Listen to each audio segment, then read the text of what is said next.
اے ایمان والو انہیں اپنا دوست نہ بناؤ، اس لیے کہ یہودی اور عیسائی آپس میں ایک دوسرے کے دوست ہیں، اتنا بھی کافی تھا۔ لیکن اللہ تبارک و تعالیٰ نے معیار ہی بدل دیا اور اتنا بڑا حکم ارشاد فرمایا۔ اس آیہ مقدسہ نے ہر چیز کو اپنے دامن میں سمیٹ کے رکھ دیا۔ یہودی اور عیسائی کو اپنا دوست نہ بناؤ، اس لیے کہ وہ آپس میں ایک دوسرے کے دوست ہے۔ تو بات اتنی بھی کافی تھی، لیکن فرمایا اللہ تعالیٰ نے وَمَن يَتَوَلَّهُم مِّنكُمْ، جو تم میں سے انہیں اپنا دوست بنائے گا۔ تمہیں منع کر دیا ہے، ہم نے روک دیا ہے کہ دوست بنانا، اور اگر وَمَن يَتَوَلَّهُم مِّنكُمْ، جو تم میں سے، وَمَن يَتَوَلَّهُم مِّنكُمْ، جو بھی تم میں سے انہیں اپنا دوست بنائے گا فَإِنَّهُ مِنْهُمْ، تو وہ انہی میں سے ہے۔ تمہیں بتا دیا ہے کہ دوست یہودی اور عیسائی کو کبھی دوست بنانا، اور اگر بناؤ گے تو پھر تم، اور پھر جو قرآن مجید نے بات اس آیہ مقدسہ کو جو ختم فرمایا تو فرمایا ان اللہ لا یہدی القوم الظالمین، بے شک اللہ ظالموں کی قوم کو ہدایت نہیں دیتا، ظلم کرنے والوں کے نصیب میں ہدایت نہیں ہوتی۔ وہ ظلم کرتے رہتے ہیں اور انہیں سمجھایا جائے تو مانتے بھی نہیں، اس لیے کہ ہدایت ان کا نصیب نہیں ہوتی۔ میرے بھائی، دنیا میں بد نصیب ہے وہ شخص جو غلطی کرتا ہے اور پھر مانتا بھی نہیں، اور دنیا میں کم ظرف ہیں وہ لوگ،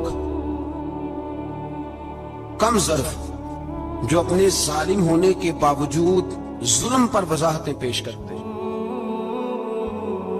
اپنی غلطیوں کا اعتراف کرنے کی بجائے ان پر دلیلیں دیتے ہیں، چھوٹے ظرف کے لوگ۔ اللہ تبارک و تعالیٰ نے فرمایا یہودی اور عیسائی کو کبھی دوست نہ بنانا۔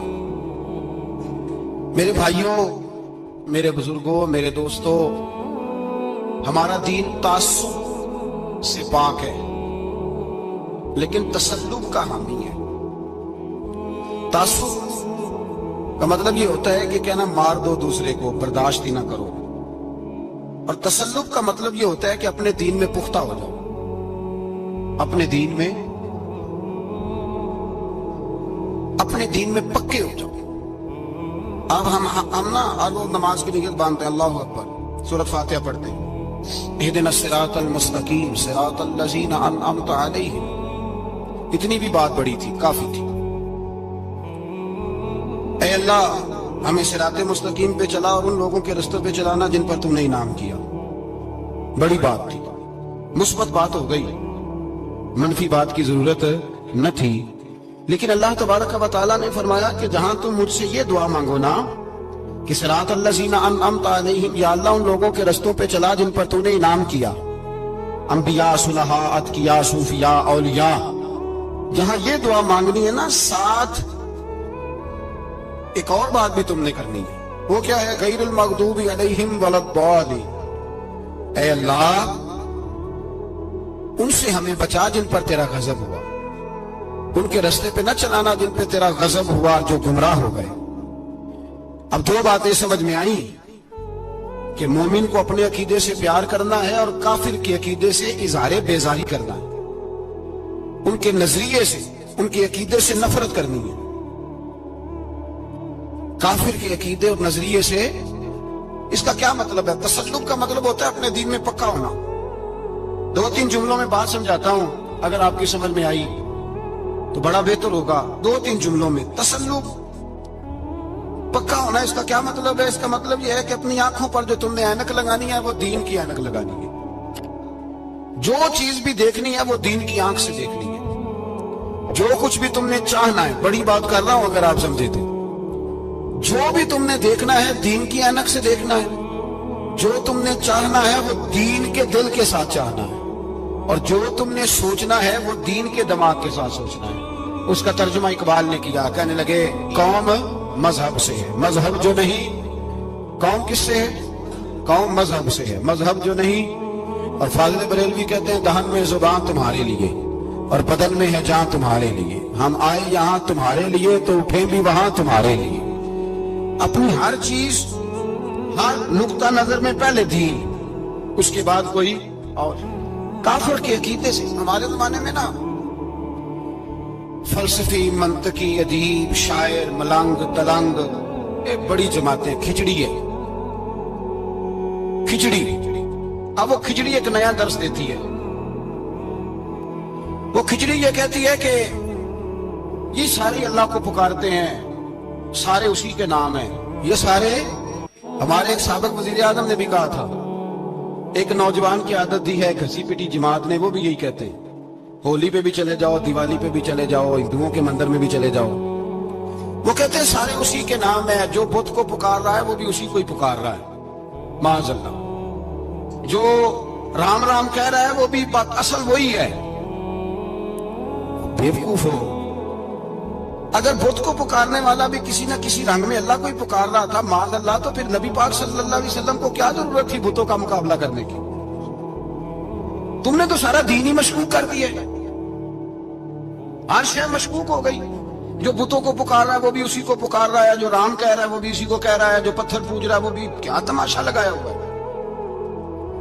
اللہ تبارک و تعالیٰ تو اتنا غیور ہے، وہ کہتا ہے ان اللہ لا یغفر ویشرک بہ ویغفر ما دون ذلک لمن یشاء. میں ہر چیز بخش دوں گا، میرے ساتھ کسی کو شریک نہ بنانا، میں اس کی معافی نہیں دوں گا. اللہ کے پیارے پیغمبر حضرت عزیر جناب عیسیٰ علیہ السلام کو جب لوگوں نے معاذ اللہ خدا کا بیٹا کہا تو رب تبارک و تعالیٰ نے قرآن پاک کی آیتیں نازل فرمائی، فرمایا یہ جھوٹ بولتے ہیں، یہ ظلم کرتے ہیں اپنی جانوں پر. او بھائی، یہ کھچڑی جو پکا رہے ہیں نا ملنگ لوگ، ادیب لوگ، سارے اسی کے نام ہیں. اس کا ایک ہی نام ہے، لا الہ الا اللہ، لا الہ الا اللہ، لا الہ الا اللہ. اس کے سوا کوئی بھی معبود ہو ہی نہیں سکتا، سوال ہی نہیں. او خدا کے بندے، یہ فلسفہ. اور پھر ہم سیانے بڑے، ہمارے دلوں میں رحمت بڑی ہے، نرمی بڑی ہے. کافر کے حق میں، مشرک کے حق میں سارے بھی اسی کو پکارتے ہیں. تو زیادہ مہربانی کرنے والا ہے یا نبی پاک زیادہ رحمت للعالمین؟ حضور نے تو فرمایا بت کے پجاری سے جہاد ہوگا تلوار کے ساتھ. پنڈت اور جوگی کاٹے جائیں گے تلوار کے ساتھ. جو اللہ تبارک و تعالیٰ کی توحید میں کسی کو شریک کرے گا، مسلمان اس کے خلاف اٹھیں گے. تم کہہ رہا ساری ایک ہے. تسلب نہیں، دین کی پختگی نہیں. ہمارے ہاں لوگ مسئلہ پوچھتے ہیں، پاکستان میں جو عیسائی رہتے ہیں نا وہ غریب ہیں. پاکستان میں جو عیسائی رہتے ہیں نا وہ، اور جو امریکہ میں رہتے ہیں. پاکستان کے اندر جو لوگ ہیں نا وہ مسئلہ پوچھتے ہیں، کہتے ہیں جی عیسائیوں کے ساتھ کھانا پینا جائز ہے. میں نے کہا امریکہ میں جب رہتے ہو تب کیوں نہیں پوچھتے؟ یہاں تم مسئلہ پوچھتے ہو، پوچھتے ہیں نا لوگ عیسائیوں کے ساتھ کھانا پینا جائز ہے کہ نہ جائز ہے، اور وہاں جب تمہیں ضرورت ہوتی ہے پاسپورٹ کی تو عیسائی بی بی سے نکاح کر لیتے ہو. اور پوچھو نا اپنے ملک کے سیاستدانوں سے، پوچھو ان سے کہ تمہارے بچے جو جا کے وہاں روٹیاں کھاتے ہیں تو کون سے ہوٹل ہیں جہاں بالکل جائز تمہارے لیے علیحدہ سے پکتا ہے؟ وہ جو تم نے وہاں رشتہ داریاں کی ہوئی ہیں، تمہارے بچے وہاں رہ رہے ہیں تو وہاں مسئلے نہیں یاد. اگر ایک غریب نالی صاف کرنے والا عیسائی آئے تو اس کے بارے میں فتویٰ ہے کہ اس کے ساتھ روٹی نہیں کھانی، اور ٹرمپ آ جائے تو پھر کوئی مولوی مسئلہ نہیں پوچھتا کہ اس کے ساتھ کھانا جائز ہے کہ ناجائز ہے. ہمارا وہ جو کفر کے معاملے میں اظہار بیزاری تھا، نفرت کافر کے عقیدے سے، ہم کبھی نہیں کہتے عیسائیوں کے مندروں کو آگ لگا دو. کبھی جلوس لے کے گئے ہیں کہ مندر گرانا ہے؟ بولے ان کا گرجا کبھی گرایا ہے؟ ہندو کا مندر، مرزئی کی عبادت گاہ اقلیت قرار دے دیا، ٹھیک ہے، جہاں عیسائی علیحدہ سے اپنا کام کر رہے ہیں تم بھی کرو. لیکن ہم ان کے عقیدے کے کبھی بھی حامی نہیں ہو سکتے. اگر کہیں کہ عیسائی بھی صحیح کہہ رہا ہے، حضرت مریم کو اللہ کی بیوی کہہ رہا ہے، جناب عیسیٰ کو اللہ کا بیٹا کہہ رہا ہے، اور تو کوئی سارے اسی کے نام ہیں، تو یہ بات تیری درست اس لیے کہ ہم تو روز کہتے ہیں قل هو اللہ احد اللہ الصمد لم یلد ولم یولد. نہ کسی کا باپ ہے نہ کسی کا بیٹا ہے. ولم یکن لہ کفوا احد، اس کا تو کوئی ہمساری نہیں، اس جیسا دوسرا کوئی ہے ہی نہیں. تو بھائی جس عقیدے کا تو اعلان کر رہا ہے، جو آدمی تیرے عقیدے کے خلاف چل رہا ہے، اس کو تو نے صحیح کیسے کہہ دیا؟ یہ کیسے ہو گیا؟ تو میرے بھائی، اسلام یہ کہتا ہے کہ اساس، بنیاد، نظریہ تو اپنے نظریے پہ ناز کرے گا، دوسرے کے نظریے سے اظہار بیزاری کرے گا۔ او بھائی جاگو اور بس کر دو، جاگ جاؤ۔ اساس، بنیاد، نظریہ اصل ہے، اور اصل پر سمجھوتا ہو سکتا ہو ہی نہیں سکتا۔ بخاری شریف میں ایک حدیث ہے، بات مضبوط کرنے کے لیے عرض کرتا ہوں۔ حضرت یحییٰ ایک تابعی بزرگ ہے، وہ کہتے ہیں حضرت عبداللہ ابن عمر رضی اللہ تعالیٰ عنہ میرے پاس آئے تو میں نے ان سے کہا حضور ہمارے محلے میں ایک جماعت رہتی ہے مسلمانوں کی، وہ نمازیں بھی پڑھتے ہیں، روزے بھی رکھتے ہیں، زکوٰۃ بھی دیتے ہیں، حج بھی کرتے ہیں، بس تقدیر کو نہیں مانتے، صرف ایک چیز کے انکاری ہیں، تقدیر کے۔ تو کیا حکم ہے؟ تو آپ فرمانے لگے ان سے کہہ دو کہ ہمارا تمہارا کوئی تعلق نہیں، ان سے کہہ دو ہمارا تمہارا کوئی رشتہ نہیں، ہمارا تمہارا کوئی کسی قسم کا رابطہ۔ اور فرمایا ان کو بتا دینا کہ رسول پاک کے صحابی نے فتویٰ دیا ہے جتنی مرضی نمازیں پڑھو، جتنے مرضی روزے رکھو، اور احد پہاڑ کے برابر اگر تمہارا دل کرے تو صدقے کرو، پر تمہارا کوئی عمل اللہ کی بارگاہ میں قبول نہیں جب تک تمہارا عقیدہ صحیح نہیں، جب تک تمہارا نظریہ ٹھیک نہیں، اتنی دیر تک کوئی عمل اللہ کی بارگاہ میں تمہارا قابل قبول نہیں۔ اساس پر، بنیاد پر کوئی سمجھوتا ہو سکتا، بنیادوں پر سمجھوتے نہیں ہوتے بھائی۔ اور ایک ہوتا ہے گناہگار، ایک ہوتا ہے غدار۔ گناہگار اور غدار میں بڑا فرق ہوتا ہے۔ ایک آدمی شراب پیتا ہے، کسی نے اس کو منع کیا تو اس نے کہا یار میری غلطی ہے، آئندہ نہیں پیوں گا، وہ گناہگار ہے۔ ایک نے کہا نہیں پینی چاہیے، وہ کافر ہے۔ ایک نماز نہیں پڑھتا، اس کو کہا پڑھ، بہانے لگاتا ہے کپڑے نہیں صحیح، رمضان سے شروع کروں گا، کوشش ہے بس، وہ گناہگار ہے۔ ایک کہتا ہے نماز پڑھنی نہیں چاہیے، وہ کافر ہے۔ ایک کے جیب میں پیسے تھے، حج کرنے نہیں گیا، بہت بڑا گناہ کیا۔ ایک کہتا ہے حج کرنا ہی نہیں چاہیے، وہ کافر ہو گیا۔ او بھائی گناہگار اور ہوتا ہے، غدار، دونوں میں فرق ہے۔ اب تو غداریاں ہو رہی ہیں، سرے عام حملے ہو رہے ہیں، حکومتوں پر پریشر ہے۔ یورپ ایک منٹ سے پہلے مرزئی کو ویزا دیتا ہے، قادیانی کو ویزا دیتا ہے۔ یہ سپر کافر ہے قادیانی اور مرزئی، اور بڑی ذمہ داری سے کہہ رہا ہوں، یہ کل بھی کافر تھے، آج بھی، کل بھی کافر تھے اور آج بھی، اور قیامت تک۔ اور اگلی بات سن لو، من شک فی کفر ہی فقط کفر، جو ان کے کفر میں شک کرے وہ بھی کافر ہے۔ سن لو، یہ فتویٰ دے دینا بے شک جس کو مرضی۔ من شک فی کفر ہی فقط کفر، جس بندے نے مرزئی کے، قادیانی کے کافر ہونے میں شک کیا، وہ بندہ بھی پکا کافر ہے، پیٹا کافر ہے، جس نے ان کے کافر ہونے میں۔ جڑے آکر تانوں پتہ ہی نہیں لگا اسی کی کر بیٹھے، ان کے لیے کوئی قانون نہیں۔ وہ جس نے کہا ہے نا مرزئی اس کا قانون بدلنا ہے، اس کو ایک پرچی تیری میری بھی شامل ہے۔ ایسے نہ کہنا کہ وہ بڑے بے ایمان نکلے، کافر نکلے، تو نے بھی ٹھپا لگایا ہے، تو ساتھ ہے، تو شامل ہے۔ جب قومی اسمبلی میں یہ قرارداد پیش ہو رہی تھی تو ان کو ووٹ دینے والے ان کے گناہ میں شریک تھے، مجرم تھے، ساتھ شامل تھے۔ ان کو معافی نہیں ملے گی، ان کو لمبی توبہ کرنی پڑے گی اللہ کی بارگاہ میں، انہیں آنسو بہانے پڑیں گے ان کو ٹھپے لگانے کی وجہ سے۔ بچ نہ جایا کرو کہ حکمران برے ہیں تو ہم بڑے نیک پرہیزگار ہیں، ٹھپے لگانے والے ساتھ شریک ہیں۔ جنہوں کہتے پتہ ہی نہیں چلا، کیسے پتہ نہیں چلا، کیسے پتہ نہیں چلا؟ یہ تو جو مدہوش ہوتے ہیں انہیں پتہ چل جاتا ہے یہ نبی پاک کی عزت کی بات ہو رہی ہے۔ بندہ مدہوش ہو نا، مدہوش بے ہوش ہو مسلمان، رسول اللہ کی بات ہو تو اس کی بھی آنکھیں کھل جایا کرتی ہے۔ اور تم جاگتے پڑھے لکھے اسمبلیوں میں بیٹھے مالدار، تم پتہ ہی نہیں چلا قانون بدل گیا، خبر ہی نہیں ہوئی۔ یہ دھوکہ کسی اور کو دینا، ہم تمہارے ان دھوکوں میں آنے والے کہ کسی اور کو سنانا کہانیاں، ہمیں نہیں سمجھ آتی تمہاری کہانیاں، کہتے غلطی ہو گئی، بھول گئے۔ اور وزیر اعلیٰ صاحب کہتے ہیں اس کو نکال دینا چاہیے۔ کس نے نکالنا ہے نا تماشا؟ کہتے ہیں اس کو نکال دینا چاہیے جس نے اس قانون میں، تو کس نے نکالنا ہے؟ حکومت تو آپ کی ہے، تو کون نکالے گا؟ شرم کرو، مر جاؤ ڈوب کے۔ یہ تمہارا طریقہ ہے؟ جرم کرتے ہو اور جرم کر کے کہتے ہو نہیں نہیں نکال دینا، کون نکالے گا؟ نکالو، پتہ چلے تمہارا۔ امیر ملت پیر جماعت علی شاہ صاحب محدث علی پوری رحمت اللہ علیہ، پیر صاحب فرماتے ہیں جب پاکستان بن رہا تھا تو ہم نبی پاک صلی اللہ علیہ وسلم کی عظمتیں بیان کیا کرتے تھے۔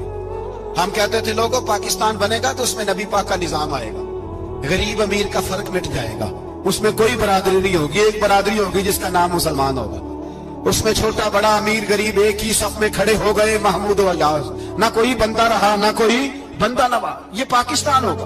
اور کہتے ہیں ہندو پنڈت تقریریں کرتے تھے، او وہاں نبی پاک کا نظام نافذ ہوگا، معاذ اللہ ہاتھ کٹیں گے، گردنیں کٹیں گی، بڑا وہ معاذ اللہ مخالفت کرتے تھے۔ وہ کیا پتا تھا کہ بعد میں یہاں بھی سارے وہی تماشے ہوں گے جو وہ کہہ رہے ہیں۔ تو پیر صاحب کہتے ہیں کہ جگہ ہندوؤں کا جلسہ تھا، ہندوؤں کا پنڈت تقریر کر رہا تھا، وہاں سارے ہندو بیٹھے تھے، تو اس پنڈت نے نا تقریر کرتے کرتے نبی پاک کی شان میں کوئی بے ادبی کر دی معاذ اللہ، کیونکہ سارے ہندو تھے، کوئی مسلمان نہیں تھا۔ ایک ملنگ بیٹھا تھا دور، اس نے دوری ڈنڈا پکڑا ہوا تھا اور کوئی اپنی موج کا کام کر رہا تھا۔ آپ کو پتا ہے ان کے پاس جو ڈنڈا ہوتا ہے بڑا رنگین ہوتا ہے، کو اسپیشل بنایا ہوتا ہے انہوں نے۔ تو بیٹھا تھا ملنگ، میں نے کہا بے ہوش بھی ہو نا جو بے ہوش او مسلمان، رسول اللہ کا نام آئے تو اس کی بھی آنکھیں کھل جایا کرتی ہے، تیری بند کی باندھی رہ گئی ہے، کیسے ہو گیا؟ ہاتھ میں ڈنڈا تھا اور وہ اپنے کام لگا ہوا تھا۔ جب اس کے کانوں میں سپیکر کی آواز آئی نا کہ نبی پاک کے بارے میں بات کی ہے، تو ڈنڈا اٹھایا، پیچھے سے اسٹیج پہ چڑھ گیا، اور ہندوؤں نے سمجھا ملنگ آدمی ہے، اس نے کیا کرنا ہے۔ آیا پنڈت کے پاس اور وہ کہتا ہے میں نے 3 ڈنڈے اتنی زور سے مارے کہ چوتھے کی ضرورت ہی نہ پڑی، اتنی زور سے 3 ڈنڈے سر پہ مارے کہ چوتھے کی ضرورت ہے، اس کی پھر آواز نکلی مر گیا، مجھے پکڑا جیل میں پھینک دیا۔ امیر ملت پیر جماعت علی شاہ صاحب کہتے ہیں میں امرتسر کی جیل میں ملنے گیا، اور میں نے اس کے سامنے کھڑے ہو کے کہا، میں نے کہا بے لیا، نہ تو نماز پڑھے، نہ تو روزہ رکھے، نہ تو مسجد آئے، نہ تو کوئی اور کام کرے، اور اتنا بڑا تو نے کام کیا، گستاخ مار دیا۔ تو پیر صاحب کہتے ہیں وہ ملنگ اپنے پیروں پہ اٹھ کے کھڑا ہو گیا اور اس کی آنکھوں میں آنسو تھے، اور میری طرف دیکھ کے کہنے لگا پیر جی میں نے لمیاں گلاں تے نہیں آندیاں، میں ان پڑھا جو کھاتے نہیں مینوں پتا، گناہگار ہاں، بڑا گناہگار ہاں، بڑا گناہگار ہاں، بڑا گناہگار، بڑا گناہگار ہاں، پر قسم اللہ دی عزت دی میں گناہگار ہاں پر اپنے نبی دا غدار نہیں، گناہگار ہاں پر رسول اللہ دا غدار ہے۔ کوئی بات نہیں، اگر کوتاہیاں کرتا ہوں تو اب یہ تو نہیں نہ ہو سکتا کہ اونچی اور سچی سرکار کی کو میرے سامنے بے ادبی کر کے چلا جائے، یہ تینوں پتہ ہی نہیں لگا، تو کہتا خبر ہی نہیں ہوئی، کب ہو گیا پتہ ہی نہیں تھا، وضاحتیں دیتا پھرتا ہے۔ اور کچھ مولوی ملا جو دھبا ہے دین کے نام پہ، وہ وضاحتیں دیتے پھرتے ہیں، کہتے ہیں مناظرے کر لو، شرم کرو، دین کے نام پر ووٹ مانگ کے اسمبلیوں میں جاتے ہو اور وہاں جا کے ان بھائی مانوں کی گودوں میں بیٹھ جاتے ہو، تمہیں حیا نہیں آتی، اور نبی پاک کی بات آئے تو پھر بھی تمہاری غیرت جوش نہیں مارتی، پھر بھی دلیلیں دیتے پھرتے ہو۔ میرے رسول پاک علیہ الصلوۃ والسلام کے غلاموں یاد رکھو، دین میں تسلط پیدا کرو، مضبوطی۔ کل لوگ مسئلے پوچھا کرتے تھے کہ صحابی کا اہل بیت کا بے ادب ہے تو اس کے جنازے پہ جائیں کہ نہ جائیں، اب نہیں لوگ پوچھتے، اب ہمارے دلوں میں فتوے زیادہ آ گئے ہیں، مرضی کرتے پھرتے۔